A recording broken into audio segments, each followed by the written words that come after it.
Assalamualaikum warahmatullahi wabarakatuh. Salam sejahtera bagi kita semua. Kami merupakan kelompok 7 dari mata kuliah Manajemen Inovasi dengan materi teori dan konsep manajemen inovasi. Adapun anggota dari kelompok kami yang pertama itu adalah saya sendiri, Wanda Salsabila, kemudian Azola Rizky Nusifera, Faradila Mairani, Erik Siboro, Raffi Octavianus Purba, dan yang terakhir adalah Vokaso Elvi Samsi Manungkalit. Baiklah teman-teman sekalian, sebelum kita melangkah lebih jauh membahas manajemen inovasi, alangkah lebih baiknya kita mengetahui definisi dasar dari apa itu manajemen inovasi. Nah, secara umum, manajemen inovasi adalah disiplin ilmu manajemen yang berkaitan dengan pengelolaan inovasi dalam proses-proses, produk, dan pelayanan organisasi sampai pelanggan dan pasar. Jika dirujuk pada buku Udin Syafudin tahun 2010 halaman ketiga, di buku tersebut mengatakan bahwasanya inovasi adalah suatu ide, barang, kejadian, metode yang dirasakan atau diamati sebagai suatu hal yang baru bagi seseorang atau sekelompok orang masyarakat, baik itu berupa hasil invention maupun discovery. Demikianlah teman-teman pengertian manajemen inovasi. Kemudian kita akan bergerak kepada kepekaan organisasi terhadap inovasi.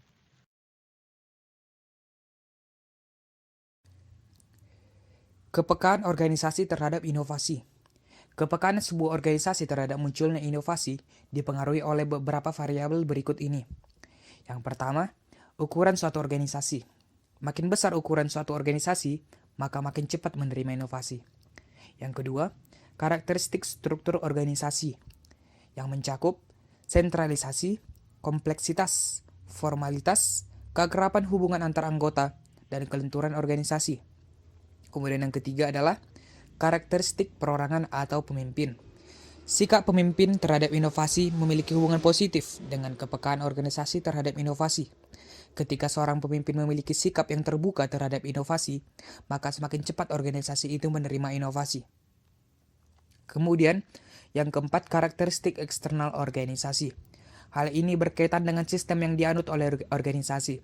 Apabila organisasi tersebut menganut sistem terbuka, dalam artian mau menerima pengaruh dari luar sistem, maka organisasi tersebut akan cepat menerima inovasi. Selain itu, ada beberapa faktor yang mempengaruhi organisasi dalam mengimplementasikan sebuah inovasi. Yang pertama adalah life cycle. Seperti halnya manusia, suatu organisasi juga mengalami siklus hidup dengan berbagai tingkatan dan perkembangan. Tingkat perkembangan organisasi pada saat inovasi diajukan akan mempengaruhi nilai perubahan organisasi. Yang kemudian adalah culture. Semua organisasi memiliki budaya masing-masing. Kebudayaan yang ada akan mempengaruhi bagaimana penerimaan terhadap inovasi. Walaupun terkadang tidak selalu inovasi dan kebudayaan yang ada pada organisasi cocok. Kemudian strategic plan. Salah satu aspek yang mendukung implementasi inovasi adalah adanya rencana strategis organisasi. Ketika inovasi selaras dengan rencana strategi organisasi, maka pelaksanaan inovasi mempunyai tambahan argumen kuat untuk mendapatkan dukungan manajemen dan meyakinkan kelompok user. Dan yang terakhir adalah external condition.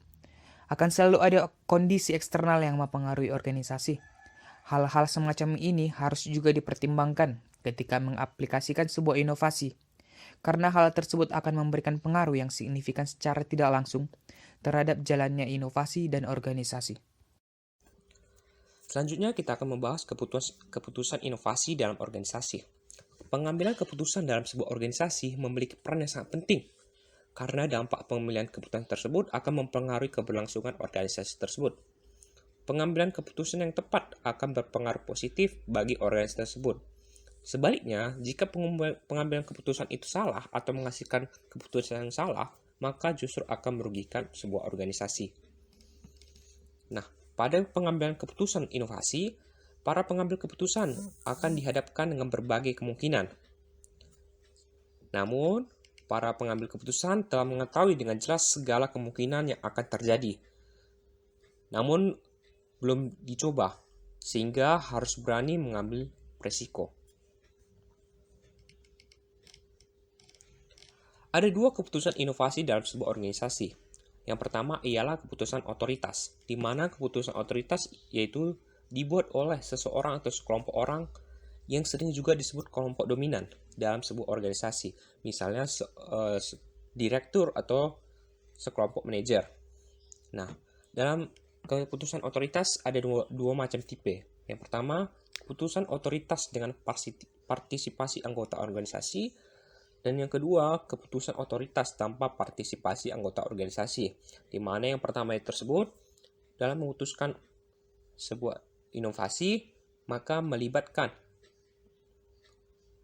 pendapat dari anggota organisasi tersebut. Namun yang kedua, keputusan tersebut tidak melibatkan partisipasi anggota tersebut dan harus diterima oleh seluruh anggota organisasi. Selanjutnya, keputusan kolektif.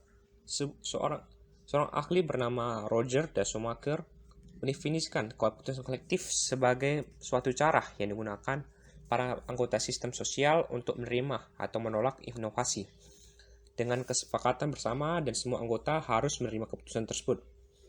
Nah, biasanya keputusan kolektif biasanya digunakan oleh organisasi yang dibentuk secara sukarela, seperti organisasi kesenian ataupun olahraga.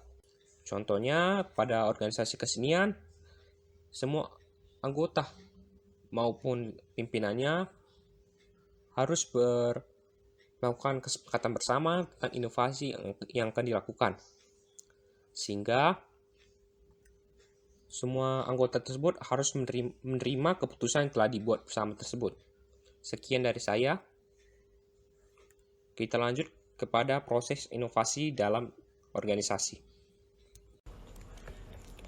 Baiklah, saya akan menjelaskan proses inovasi dalam organisasi.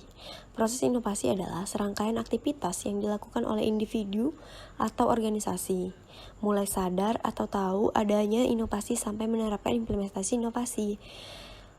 Kata proses mengandung arti bahwa aktivitas itu dilakukan dengan memakan waktu dan setiap saat ditentukan terjadinya perubahan. Beberapa lama waktu yang dipergunakan selama proses itu berlangsung akan berbeda antara orang satu atau organisasi satu dengan yang lainnya, tergantung kepada kepekaan orang tersebut atau organisasi tersebut terhadap inovasi. Demikian pula, selama proses inovasi itu berlangsung, akan selalu terjadi perubahan yang berkesinambungan sampai proses itu dinyatakan berakhir. Baiklah, yang terakhir kita akan membahas tentang tahap-tahap proses inovasi dalam suatu organisasi. Jadi tahapannya itu ada dua. Yang pertama adalah tahap inisiasi atau permulaan. Jadi pada tahapan ini kita tuh melakukan kegiatan dimulai dari pengumpulan informasi, terus melakukan konseptualisasi, dan perencanaan untuk menerima sebuah inovasi. Jadi semuanya itu kita arahkan untuk membuat keputusan menerima inovasinya tadi. Nah, di tahapan ini terbagi menjadi dua bagian lagi. Yang pertama itu ada agenda setting. Jadi pada agenda setting ini, semua permasalahan umum organisasi tadi itu kita rumuskan untuk menentukan kebutuhan inovasi kita itu apa. Baru diadakan studi lingkungan untuk menentukan nilai potensial inovasi bagi sebuah organisasi. Dan bagian yang kedua itu ada penyesuaian atau matching. Jadi setelah dilakukan agenda setting, kita adakan penyesuaian antara masalah organisasi dengan inovasi yang akan digunakan, sehingga kemudian direncanakan dan dibuat desain penerapan inovasi tadi yang sudah sesuai dengan masalah yang kita hadapi. Nah, tahapan yang terakhir itu ada tahap implementasi. Nah, di tahap implementasi ini terbagi atas 3 bagian. Yang pertama itu ada redefinisi atau restrukturisasi. Nah, jadi kalau redefinisi tadi itu yaitu inovasi dimodifikasi lagi dan disesuaikan dengan situasi atau masalah organisasi. Sedangkan restrukturisasi itu yaitu struktur organisasi itu kita sesuaikan dengan inovasi yang telah dimodifikasi agar dapat menunjang inovasinya tadi. Baru bagian yang kedua itu ada klarifikasi, yaitu hubungan antara inovasi dan organisasi dirumuskan dengan sejelas-jelasnya, sehingga inovasi yang kita buat tadi itu benar-benar dapat diterapkan sesuai dengan yang kita harapkan. Dan bagian yang terakhir itu ada rutinisasi, yaitu inovasi kemungkinan telah kehilangan sebagai identitasnya. Jadi inovasi tadi itu menjadi bagian dari kegiatan rutin organisasi gitu. Jadi sudah hilang kebaruannya. Terima kasih. Dan yang terakhir adalah kesimpulan. Adapun kesimpulan dari materi yang kami kerjakan ini adalah inovasi tidak hanya terjadi dalam masyarakat terbuka dan masyarakat luas, tetapi juga terjadi dalam sebuah organisasi. Inovasi merupakan perubahan yang direncanakan oleh organisasi dengan kegiatan yang berorientasi pada pengembangan dan penerapan gagasan-gagasan baru agar menjadi kenyataan yang bermanfaat dan menguntungkan. Proses inovasi dalam sebuah organisasi memiliki beberapa tantangan positif dan negatif, di mana diantaranya adalah kepekaan anggota-anggota organisasi terhadap inovasi tersebut. Secara besar kecilnya ukuran sebuah organisasi juga turut menentukan sulit atau tidaknya inovasi diterima dalam sebuah organisasi tersebut. Itulah pemaparan dari kelompok 7 mengenai teori dan konsep manajemen inovasi. Semoga apa yang telah kami jelaskan dapat menambah pengetahuan para penonton. Lebih dan kurang kami mohon maaf. Jangan lupa like, comment, and subscribe. Assalamualaikum warahmatullahi wabarakatuh.